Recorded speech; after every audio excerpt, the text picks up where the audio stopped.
Trout eat 90% under the surface, and cased caddis is one of the main food sources for trout. Let's tie my favorite up that you're going to love. We're starting with some lead wire on the hook. We want the bead to be secure, so that's the only reason pretty much why we're using it here.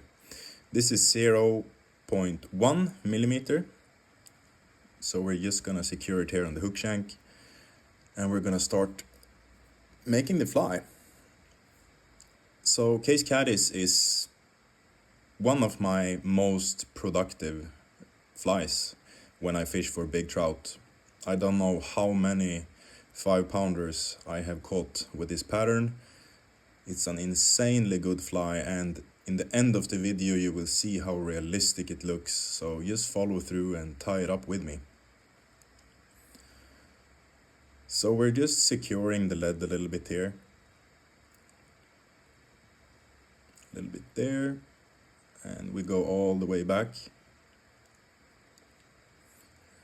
Because we're going to do a dubbing loop. You fold the thread with your finger and you tie it in and secure it a little bit and go all the way to the front. So here we are going to use a tool which has a rotor so you can spin it. And we have made a mix here, which is a super simple mix. I'm going to show you. So we put a little bit of glue just to secure the bead and the lead. Just secure it a little bit more in the front. So the dubbing mix we're using is very simple to do. You just need deer hair and you want some olive dubbing. Preferable hare's mask or maybe rabbit, because it's a little bit more spiky than other dubbings. So we're just gonna put it in the dubbing loop, and it should look something like this. You should look like a bird's nest pretty much. And then we just spin it. Spin, spin, spin. There's a lot of hair flying around, you know how it is. And we take the brush and just brush out some fibers so it gets a little bit more buggy. Then we're going to wind it around the hook shank all the way to the front. So you can already see how buggy this fly is going to look.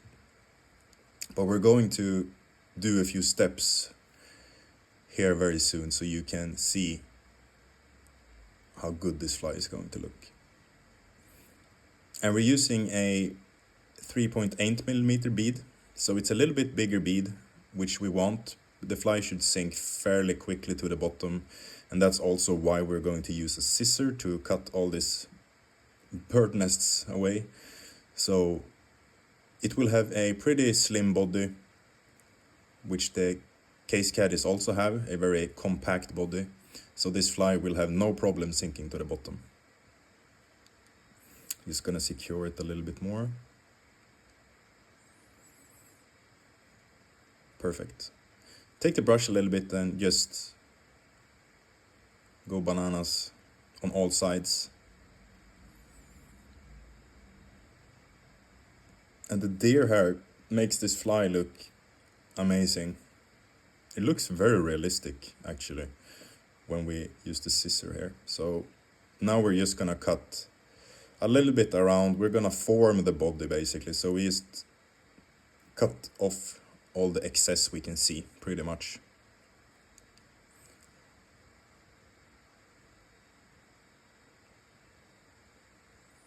On all sides like this,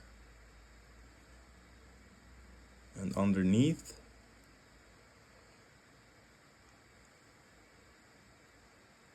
secure it a little bit more. All right, let's finish this up to the next step. So we're using some roe deer here, and we will use the split thread technique. So you basically take a dubbing needle and you split the thread in half. And we put the deer hair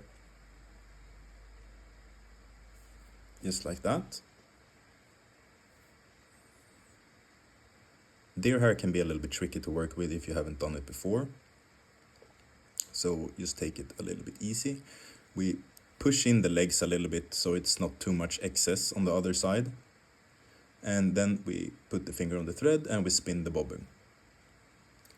And you want to spin it for some time because the hair can otherwise just explode and go away from the thread, so that's not what we want.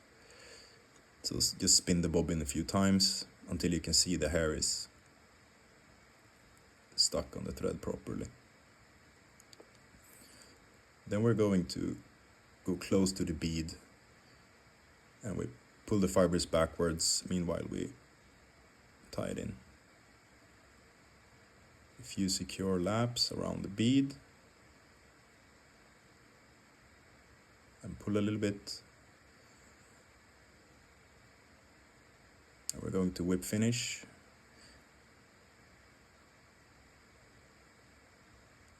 And fix the fly, the legs here. So why I'm using deer hair is because you can form it very, very well with your fingers and a dubbing needle. It's very easy to do, and it looks very realistic and good at the same time. So we're cutting off the deer hair here on the sides. We only want the deer hair sticking downwards. And we cut a little bit there. We use a dubbing needle, and you basically put the dubbing needle on the deer hair and you form it with your finger like this. You press a little bit so the legs turn out to be like that.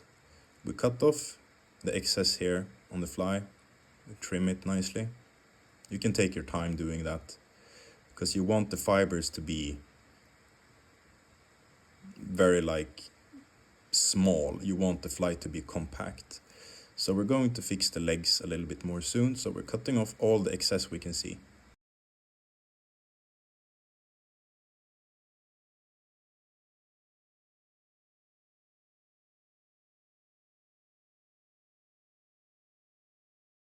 And we're forming the legs.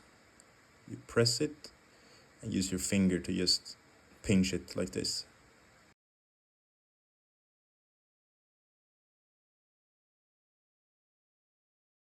Perfect.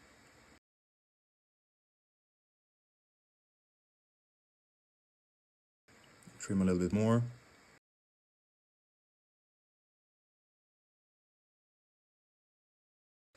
And if you like the content and want more flies here from Sweden, you can subscribe to the channel, leave a like, comment which is your favorite to fish with, and if there's anything else you would like to see in the future.